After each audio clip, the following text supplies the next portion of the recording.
Good morning class. हमारा आज का टॉपिक है कॉल्स इन एरियर्स। बेटा सबसे पहले तो आप सबसे नीचे की लाइन पढ़िए, interest on calls in arrears is not in syllabus. Actual में क्या था कि पहले कॉल्स इन एरियर्स के ऊपर न्यूमेरिकल क्वेश्चंस आते थे, इंटरेस्ट कैलकुलेट करना, वो अब हमारे सिलेबस में नहीं है। ठीक है, तो हमारे सिलेबस में क्या है? हमारे सिलेबस में कॉल्स इन एरियर्स की जर्नल एंट्री जब हम इश्यू ऑफ शेयर्स करते हैं वो, प्लस 1 मार्क के 1 या 2 क्वेश्चन आ सकते हैं कि क्या रेट ऑफ इंटरेस्ट है, वो सारी चीजें, या कॉल्स इन एरियर्स क्या चीज है। अदरवाइज इसके ऊपर पहले न्यूमेरिकल हुआ करते थे, वो अब हमारे सिलेबस में नहीं है। तो सबसे पहले वही पार्ट करेंगे जितना हमारे सिलेबस में है। पहला 1 नंबर का क्वेश्चन आता है, what is calls in arrears. Calls in arrears क्या है? कॉल्स आप समझते हैं, एरियर्स मतलब outstanding. If a share holder does not pay the call amount due on, जब कोई शेयर होल्डर कॉल का पैसा नहीं देता है, कौन सी कॉल का? चाहे वो अलॉटमेंट की कॉल है, कॉल मतलब जब आप मांग रहे हैं, चाहे वो अलॉटमेंट की कॉल है और एनी कॉल्स, यानी फर्स्ट कॉल, सेकेंड कॉल, कोई भी कॉल का पैसा जब डिफॉल्टर डज नॉट पे नहीं करता, according to the terms, the amount not so received, जो अमाउंट नहीं मिला कहलाता है is called calls in arrears account। ठीक है, उसी को हम calls in arrears कहते हैं। फिर कहा गया 1 नंबर का क्वेश्चन ये आ सकता है, the unpaid or arrear amount on amount of allotment, जब कोई पैसा नहीं आता, चाहे वह अलॉटमेंट का है या कॉल्स का है, मे और मे नॉट बी ट्रांसफर्ड, हम ट्रांसफर कर भी सकते हैं और नहीं भी, to calls in arrears account. Calls in arrears account में मैंने आपको बताया था ना कि हम without opening calls in arrears और with opening calls in arrears दोनों तरह से इश्यू ऑफ शेयर्स की जर्नल एंट्री कर सकते हैं। अब इसमें आपका 1 मार्क का क्वेश्चन आता है, what do you understand buy calls in arrears, तो आपको ये लाइन लिखनी होगी। ठीक है, इसके बाद एक क्वेश्चन आता है कॉल्स इन एरियर्स, जब कंपनी के पास पैसा नहीं आ रहा है, कंपनी बार बार शेयर होल्डर से मांग रही है, तो कंपनी को लेट पेमेंट करने पर उस शेयर होल्डर को, जैसे उसने 3 महीने लेट पेमेंट करी कॉल्स इन एरियर्स की, 4 महीने, जितना भी टाइम उसने लेट पेमेंट करी, तो कंपनीज एक्ट 2013 में table F of the companies act 2013 shall apply, ये कानून अप्लाई होगा। वो क्या कहता है, which provides for interest on calls in arrears at the rate of 10% per annum. तो उसमें ये लिखा है कि अगर कोई शेयर होल्डर समय पर पैसा नहीं देता है तो उसके ऊपर कंपनी 10% पर एनम के हिसाब से इंटरेस्ट ले सकती है, लेगी। ठीक है, किससे? डिफॉल्टर से, जिसने पेमेंट नहीं करा है। क्या रेट ऑफ इंटरेस्ट होगा? 10% पर एनम कंपनी लेगी। याद रखिएगा, कॉल्स इन एरियर्स पर इंटरेस्ट कंपनी को आता है, क्योंकि डिफॉल्टर्स ने पेमेंट नहीं करी ना, लेट पेमेंट कर रहे हैं, तो उसके ऊपर इंटरेस्ट आएगा ही आएगा। ठीक है, तो 1 मार्क का क्वेश्चन यहाँ थ्योरी में, 1 मार्क का क्वेश्चन ये थ्योरी में आ सकता है। इसके बाद एक बात है, ये नॉर्मली हम लोग न्यूमेरिकल क्वेश्चन में ध्यान रखते हैं, इफ द क्वेश्चन रिक्वायर्स, अगर क्वेश्चन कहता है कि जो कॉल्स इन एरियर्स है उस अकाउंट को ओपन करो, तो हमें ओपन करना पड़ेगा। अगर नहीं कहता है तो आपकी मर्जी है, आप ओपन करके एंट्री करो या विदाउट ओपनिंग एंट्री करो, यही बात इसके अंदर लिखी है। Just to remember at the time of doing the issue of shares questions. लेकिन थ्योरी पॉइंट ऑफ व्यू से ये 1 नंबर के 2 क्वेश्चन ही आपको ध्यान में रखने हैं। जैसा कि बुक में लिखा भी है, accounting of calls in arrears. Calls in arrears जब पैसा नहीं आता है उसकी अकाउंटिंग करने के 2 तरीके हैं, without opening calls in arrears account, बिना ओपन किए, और दूसरा तरीका है by opening calls in arrears account. इसको हम प्रैक्टिकल के थ्रू ही समझाएंगे बेटा, ऐसे नहीं समझाएंगे। प्रैक्टिकल जब करेंगे तो मैं आपको साथ साथ बता दूंगी ये विद है या विदाउट है, अपने आप ही आपको पता चल जाएगा। ठीक है, तो ये 2 मेथड्स होते हैं। इसके बाद फिर एक थ्योरी का क्वेश्चन आता है, वो थ्योरी का क्वेश्चन क्या है? Disclosure of calls in arrears in the balance sheet. जब कोई कॉल्स इन एरियर्स यानी कॉल्स के ऊपर मांगे जाने पर शेयर होल्डर पैसा नहीं देते हैं तो कंपनी अपनी बैलेंस शीट में उस अमाउंट को जो नहीं आया, that is calls in arrears, कहाँ शो करती है? इसको मैंने प्रैक्टिकली आपको लास्ट क्वेश्चंस में कराया था। अब इसको रिटर्न में देखिए। Calls in arrears account is shown in the notes to accounts. आपने नोट्स टू अकाउंट्स बनाए थे जहां authorise capital, issued capital, subscribe capital दिखाते थे। On share capital to the balance sheet as a deduction from the amount. हम उसमें कहाँ दिखाते हैं? सब्सक्राइब्ड कैपिटल के अंदर जो दूसरा पार्ट है subscribed note fully paid up, उसमें से माइनस करते हैं। तो डिडक्शन करना है, माइनस करना है from the amount of subscribed but not fully paid up. आपने उस हेड में से माइनस किया जितना नहीं आया under subscribed capital, subscribed capital में। तो इसको तो आप अपने वर्ड्स में भी लिख सकते हैं कि हम इसको नोट्स टू अकाउंट्स के अंदर सब्सक्राइब्ड कैपिटल के नीचे subscribed not fully paid up share में से लेस करते हैं। जो आप करते हैं वो करके दिखा देंगे, लिख कर दिखा देंगे। तो ये 1 मार्क का क्वेश्चन आता है कि वेयर इट इज शोन। इस बार 1 मार्क क्वेश्चंस बहुत इंपॉर्टेंट है क्योंकि अगर वो 50% वाला कंसेप्ट आ जाता है कि 40 नंबर के तो 1 मार्क आने हैं, तो ये छोटे छोटे पॉइंट्स आपको ध्यान रखने होंगे बेटा। अब इलिस्ट्रेशन नंबर 26 है। X limited was formed with a capital of ₹10 lakh divided into shares of ₹10 each. यानी 1 लाख के शेयर होंगे, 10 से गुना करेंगे तो 10 लाख कैपिटल बनेगी। It offered 90% shares for the subscription, यानी इशूड कैपिटल 10 लाख का 90% 9 लाख हो गई। 40% पेबल ऑन एप्लीकेशन। अब 40% ये बात कर रहा है इस 10 रुपए शेयर की। अगर आपके 1 लाख शेयर्स हैं बेटा, 1 लाख में से आपने 90% इशू करे हैं, तो इसका मतलब आपने 90,000 शेयर इशू करे हैं। अब 90,000 शेयर 10 रुपए का एक है, ठीक है। अब वो कहते हैं एप्लीकेशन पर आप लोगे 40%, यानी 10 रुपए का अगर आप 40% निकालते हैं तो 4 रुपए। 25% पेबल ऑन अलॉटमेंट यानी 2.5 रुपए, अगर 25% 10 रुपए का निकालेंगे तो। And the balance on final call. बाकी कितना बचेगा यहां पर देखिए। सबसे पहले 4 रुपए मैंने यहाँ करा हुआ है, 4 रुपए आपके आ गए एप्लीकेशन के, 2.5 रुपए, 2.5 आ गया अलॉटमेंट का, ठीक है। 3.5 बचा हुआ क्योंकि 10 देने थे, 10 में से ये दोनों माइनस कर दोगे तो आपका 3.5 बचेगा। ये कैसे निकाला हमने? 10 रुपीज का क्वेश्चन में लिखा था। 10 रुपीज का 40% एप्लीकेशन है, ये परसेंटेज है, ये बेटा परसेंटेज है। 25% ये है, 35% ये बचा 100 लाने के लिए, राइट। द एप्लीकेशन, फिर उसके बाद लिखा है एप्लीकांट्स पेड 3,60,000 ऑन एप्लीकेशंस। 3,60,000 रुपए आए, ये रुपीस लिखा है बेटा, जबकि हमने 90,000 शेयर्स इशू करे हैं ना। 1 लाख तो अथोराइज थे, 90,000 उसका 90% इशू करे तो 90,000 के ऊपर 4 रुपए के हिसाब से 3,60,000 ही बनता है एप्लीकेशन का मनी, 4 से गुना करेंगे तो। And 1,69,000 on allotment. और अगर अब 90,000 को 2.5 से मल्टीप्लाई करेंगे तो वो अलॉटमेंट का बनता है, और अलॉटमेंट का आया कितना है? इतना।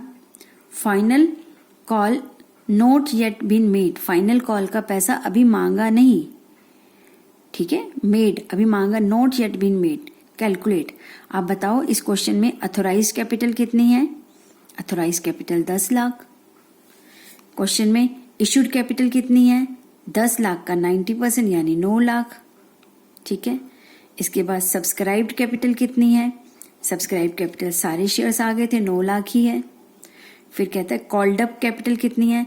10 में से हमने फाइनल कॉल का पैसा नहीं मांगा, हमने मांगा 4 और 2 6 रुपए 50 पैसा, ठीक है, इतना हमने मांगा है ना।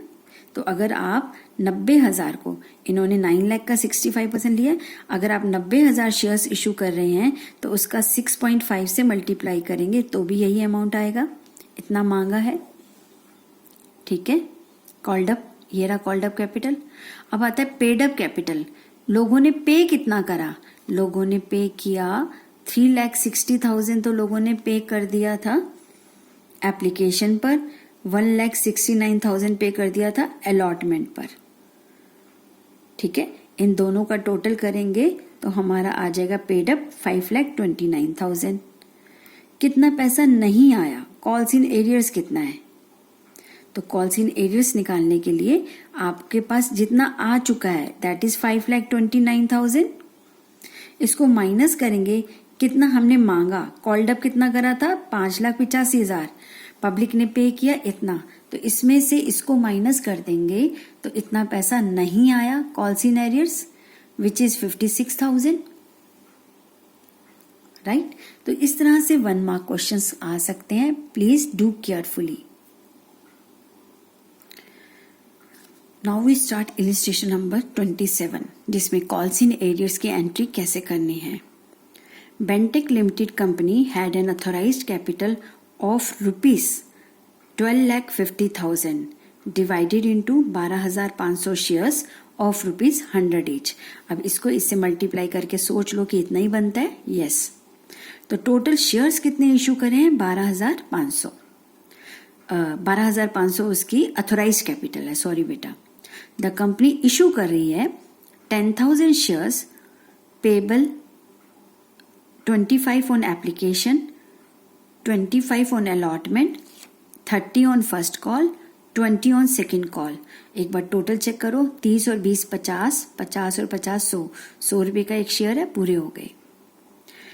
ठीक है, all the shares were subscribed, सब पर पैसा आ गया। द डायरेक्टर मेड अलॉटमेंट, तो डायरेक्टर ने अलॉटमेंट कर दिया। And the money was duly received, सारा पैसा मिला एक्सेप्ट, छोड़कर the second and final call, second call का पैसा ऑन 500 शेयर्स। ठीक है, which is transfer to calls in arrears account. अब इस क्वेश्चन में क्लियरली लिखा है कि जो पैसा आपका नहीं आया है उसे कॉल्स इन एरियर्स अकाउंट में ट्रांसफर करो। पास journal entries, prepare share capital account and show how share capital will appear in the balance sheet. Journal entries भी करो, शेयर कैपिटल का लेजर भी बनाओ।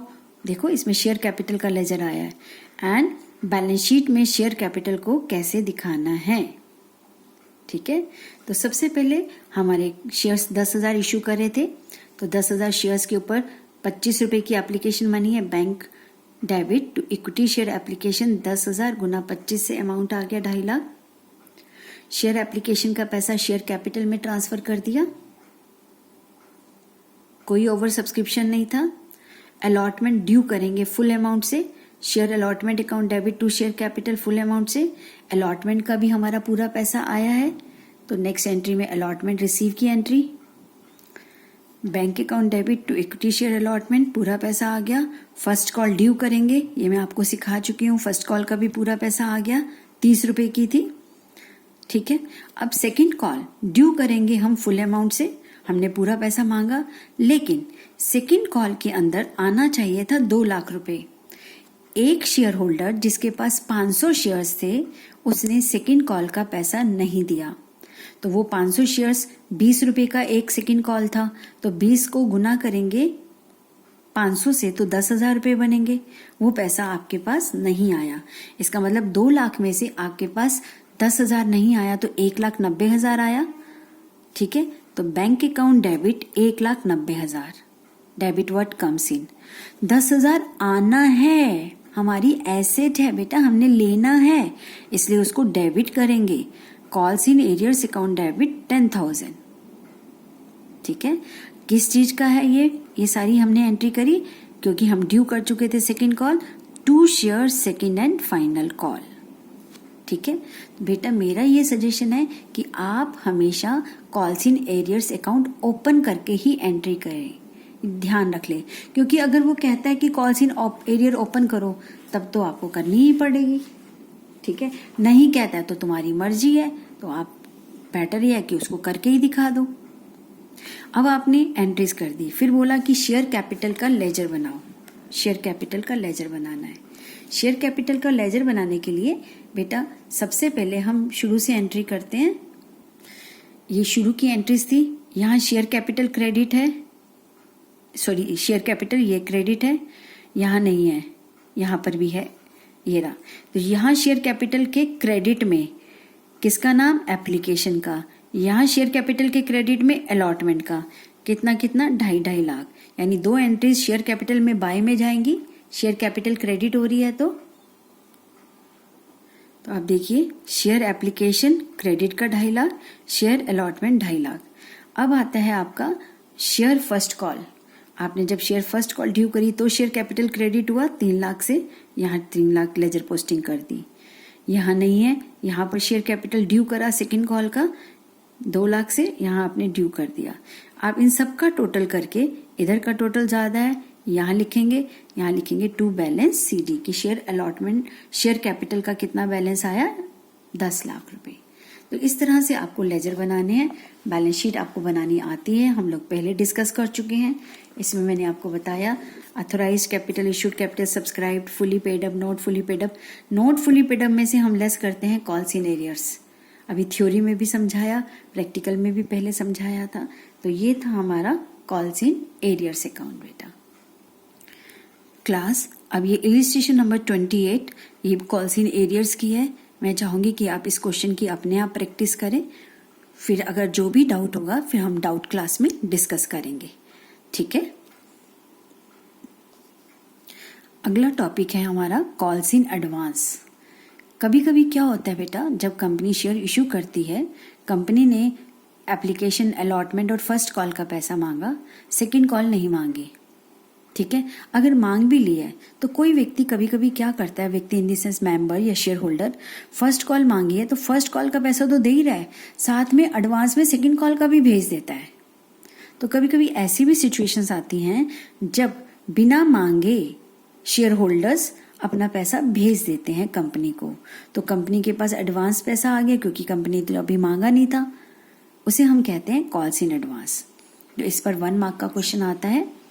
A company may, if its articles of association allows, accept the, अगर उन्होंने ये लिखा हुआ है अपनी कंपनी की अंतर्नियमावली में कि अगर कोई एडवांस दे देता है तो हम स्वीकार कर लेंगे, ठीक है। Except the amount against the calls और calls in, against the calls और कॉल्स नॉट येट मेड, जो आपने मांगा नहीं है उसी के ऊपर आपका पैसा आ गया। नॉट येट मेड मतलब अभी मांगा नहीं है, ठीक है। The amount so received in advance is, जो अमाउंट आपको मिल गया, अभी आपका था ही नहीं फिर भी आपके पास मिल गया, तो वो आपका नहीं है, तो इसका मतलब वो आपकी लायबिलिटी होगी, क्रेडिट होगा, क्योंकि अगर वो बंदा चाहे तो वापस भी ले सकता है। The amount so received in advance, जो हमारे पास एडवांस आ गया, इज क्रेडिटेड, तो हम उसको क्रेडिट करेंगे। एरियर्स डेबिट होता है, एडवांस क्रेडिट होता है, उसको हम क्या करेंगे, credited in calls in advance account, ठीक है। The amount which is not yet made, the calls which is not yet made and received by the company, अभी मांगा नहीं और कंपनी को मिल गया, paid by the share holders, that amount is credited in the एक separate account which is called calls in advance account. तो 1 number का क्वेश्चन आएगा तो आप ये आंसर लिखेंगे। फिर आता है जो पैसा एडवांस आया उसको हम बैलेंस शीट में कहाँ दिखाते हैं, ये चीज 1 मार्क क्वेश्चन आ सकता है बेटा। मैं टू दी पॉइंट आपको वही पॉइंट करा रही हूँ जो आपके एग्जामिनेशन या आपके सिलेबस के हिसाब से हैं। It is shown in the equity and liability, equity and liability मतलब liability side part of the balance sheet. Balance sheet की 2 साइडें हैं, एक है लायबिलिटी साइड और एक है एसेट साइड। तो ये कौन सी साइड में दिखाया जाएगा, इक्विटी एंड लायबिलिटी साइड में, under the head current liability. ये जो एडवांस पैसा हमारे पास आया ये हमारा नहीं है, कंपनी का नहीं है, कंपनी के पास जो आया है तो कंपनी के लिए लायबिलिटी है। तो ये कौन सी लायबिलिटी है, करंट लायबिलिटी, क्योंकि और 2-4 महीनों में एडजस्ट हो जाएगी। एंड सब हेड, करंट लायबिलिटी के अंदर भी सब हेड थे, उसका अदर करंट लायबिलिटी के अंदर दिखाया जाता है। तो 1 नंबर का क्वेश्चन आता है, where calls in advance is disclose in the balance sheet. कहाँ डिस्क्लोज किया जाता है, ये आप बता देंगे 1 नंबर का। फिर 1 नंबर का ये क्वेश्चन है, पहले मीनिंग वाला, फिर एडवांस का 1 नंबर का कहाँ डिस्क्लोज करते हैं। अब आप जब बैलेंस शीट बनाएंगे तो आप ध्यान रखेंगे ये पॉइंट, ठीक है। फिर आता है कि अगर हमारे पास एडवांस, कंपनी के पास एडवांस पैसा आ गया, कंपनी ने मांगा नहीं, तो कंपनी को उस एडवांस पैसे पर शेयर होल्डर को इंटरेस्ट पे करना पड़ेगा, तो वो कंपनी के लिए लॉस है। एरियर्स पर तो मिलेगा, वो प्रॉफिट है, एडवांस पर देना पड़ेगा। तो पे interest on calls in advance at the rate of 12% per annum. तो उसका रेट हमारे एक्ट में कितना बताया गया कि जब आप कंपनी पे करेगी तो 12%, जब कंपनी इंटरेस्ट लेगी तो 10%, ठीक है। ये 1 मार्क का क्वेश्चन भी आप ध्यान रखेंगे।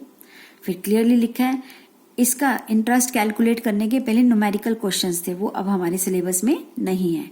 Interest on calls in advance and calls in arrears is not in syllabus, numerical part नहीं है उनका, ये 1 मार्क के थ्योरी पार्ट तो हैं, ठीक है। यस क्लास, अब कॉल्स इन एरियर्स और कॉल्स इन एडवांस समझने के बाद ये क्वेश्चन है इलिस्ट्रेशन नंबर 29, जो मैं अपनी नेक्स्ट वीडियो में डालूंगी, जिसमें calls in arrears and calls in advance दोनों हैं। तो अगर क्वेश्चन में आता है तो इसे कैसे सॉल्व करना है, राइट। नेक्स्ट वीडियो में ये क्वेश्चन करेंगे। थैंक यू बेटा।